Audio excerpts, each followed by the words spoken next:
नमस्कार दोस्तों, सुदेश सिंह ब्लॉग में आपका बहुत बहुत स्वागत है।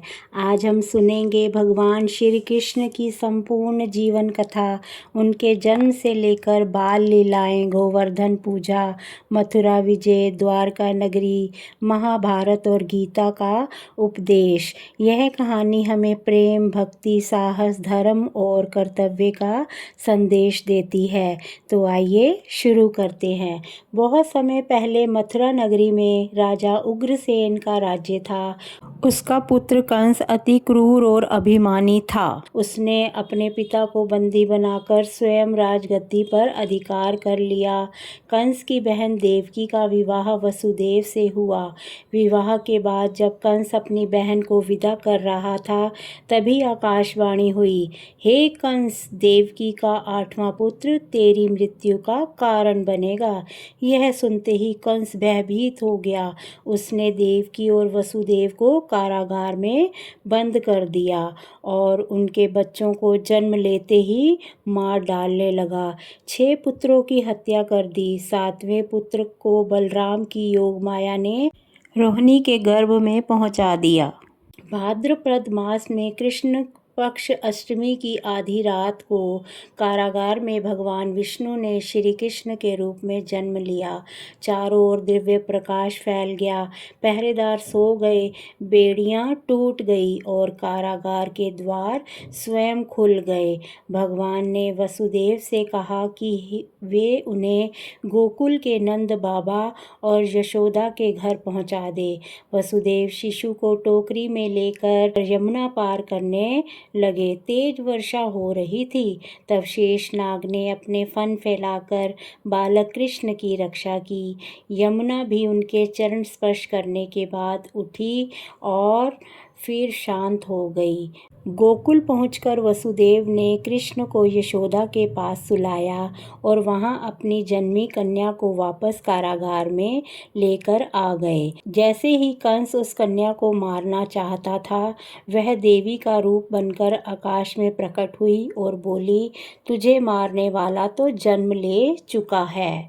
नंद बाबा के घर में आनंद छा गया। श्री कृष्ण सबके प्रिय बन गए।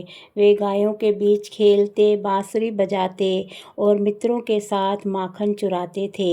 उनकी बाल लीलाएं आज भी प्रेम से सुनाई जाती हैं। कंस ने राक्षसी पूतना को भेजा। वह सुंदर स्त्री बनकर विष लगाकर दूध पिलाने लगी। बाल कृष्ण ने उसका प्राण ही निकाल दिया। गोकुल वासियों ने समझ लिया कि यह बालक साधारण नहीं है। एक बार पालने में रखी भारी गाड़ी को कृष्ण ने पैर मारकर तोड़ दिया। वह शक्टासुर था। बाद में तृणाव्रत नामक राक्षस आंधी बनकर कृष्ण को ले गया, पर कृष्ण ने उसका भी अंत कर दिया। कृष्ण घर घर जाकर माखन चुराते थे। गोपियां शिकायत करती थी, लेकिन जब कृष्ण मुस्कुराते थे तो सबका क्रोध दूर हो जाता। उनकी शरारतें प्रेम का प्रतीक थी। एक दिन यशोदा मैया ने कृष्ण के मुंह में मिट्टी खाने की शिकायत सुनी।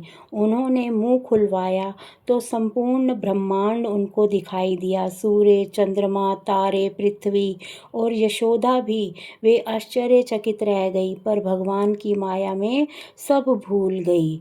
यमुना नदी में कालिया नाग रहता था। उसके विष से जल दूषित हो गया था।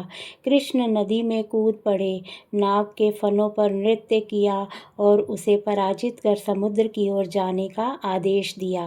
गोकुल वासियों ने भगवान की जय जयकार की। कृष्ण वृंदावन चले गए। वहां वे गोपियों के साथ प्रेममय, भक्ति और संदेश देने वाली रास लीला करते थे।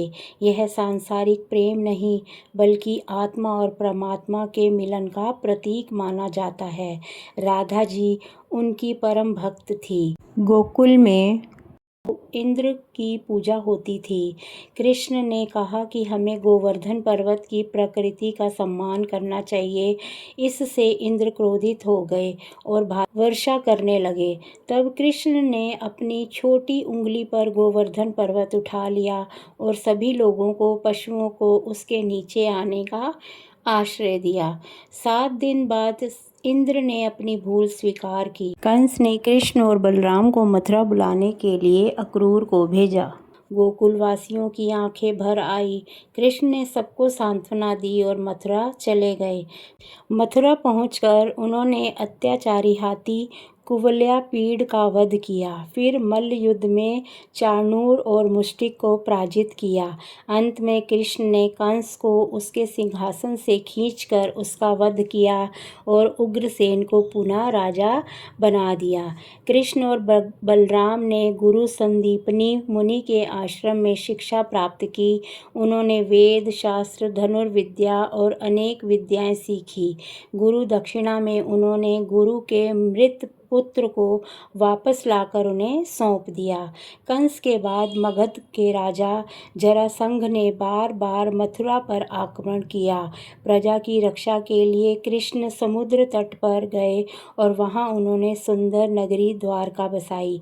वे द्वारकाधीश कहलाए। विदर्भ की राजकुमारी रुक्मिणी कृष्ण को पति के रूप में चाहती थी, पर उनके भाई ने उनका विवाह शिशुपाल से तय कर दिया। रुक्मिणी ने कृष्ण को संदेश भेजा। कृष्ण आए और उन्हें स्वयंवर में से ले गए। बाद में दोनों का विवाह हुआ। कृष्ण के बाल सखा सुदामा अत्यंत निर्धन थे। वे द्वारका पहुँचे और चूड़े की पोटली भेंट में लाए। कृष्ण ने प्रेम से उनका स्वागत किया, उनके चरण धोए और बिना मांगे ही उनका जीवन सुख समृद्धि से भर दिया। यह सच्ची मित्रता का अमर उदाहरण है। कृष्ण पांडवों के भी प्रिय थे। उन्होंने द्रौपदी की लाज बचाई और धर्म की रक्षा में सदैव उनका साथ दिया। जब महाभारत युद्ध का समय आया तो कृष्ण ने हथियार न उठाने का वचन दिया और अर्जुन के सारथी बने। युद्ध भूमि में अर्जुन अपने ही साथियों संबंधियों को देखकर दुखी हो गए और युद्ध से हटना चाहते थे। तब कृष्ण ने उन्हें भगवद गीता का उपदेश किया और कहा, आत्मा अमर है, मनुष्य को अपने कर्तव्य का पालन करना चाहिए, फल की चिंता किए बिना कर्म करना चाहिए, धर्म की रक्षा सर्वोपरि है। कृष्ण का प्रसिद्ध उपदेश कर्मण्येवाधिकारस्य मा फलेषु कदाचन। कृष्ण ने स्वयं शस्त्र नहीं उठाया, पर अपनी बुद्धि और नीति से धर्म की विजय सुनिश्चित की। भीष्म, द्रोण, कर्ण और दुर्योधन जैसे महान योद्धाओं के सामने पांडवों को सही मार्ग दिखाया। अंततः अधर्म पर धर्म की विजय हुई। समय बीतने पर यादव वंश में आपसी कलह बढ़ गया। भगवान चाहते थे कि पृथ्वी पर उनका कार्य पूर्ण हो चुका है। प्रभास क्षेत्र में यादवों का विनाश हुआ। एक दिन कृष्ण वन में पीपल के नीचे विश्राम कर रहे थे। शिकारी जरा ने उनके चरण को हिरण समझकर वान चला दिया। पास आकर उसे अपनी भूल का पता चला। कृष्ण ने उन्हें क्षमा कर दिया।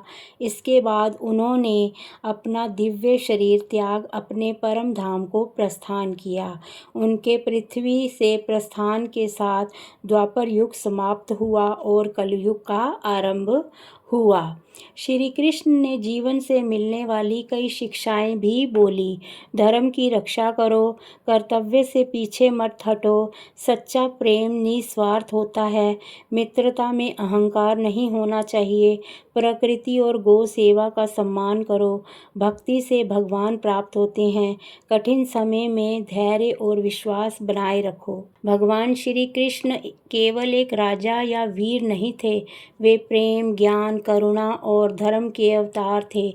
उनका जन्म हमें आशा देता है, उनकी बाल लीलाएं आनंद देती हैं, गोवर्धन लीला प्रकृति सम्मान सिखाती है, सुदामा मिलन मित्रता सिखाता है और भगवत गीता जीवन जीने का सही दिशा दिखाती है। जो भी श्रद्धा से श्री कृष्ण का नाम लेते हैं, उनके जीवन में साहस, शांति और भक्ति का प्रकाश फैलता है। दोस्तों, यदि आप भगवान श्री कृष्ण की संपूर्ण कहानी पसंद आई हो तो वीडियो को लाइक करें, शेयर करें और चैनल सुदेश सिंह ब्लॉग को सब्सक्राइब करना ना भूलें। जय श्री कृष्ण। राधे राधे।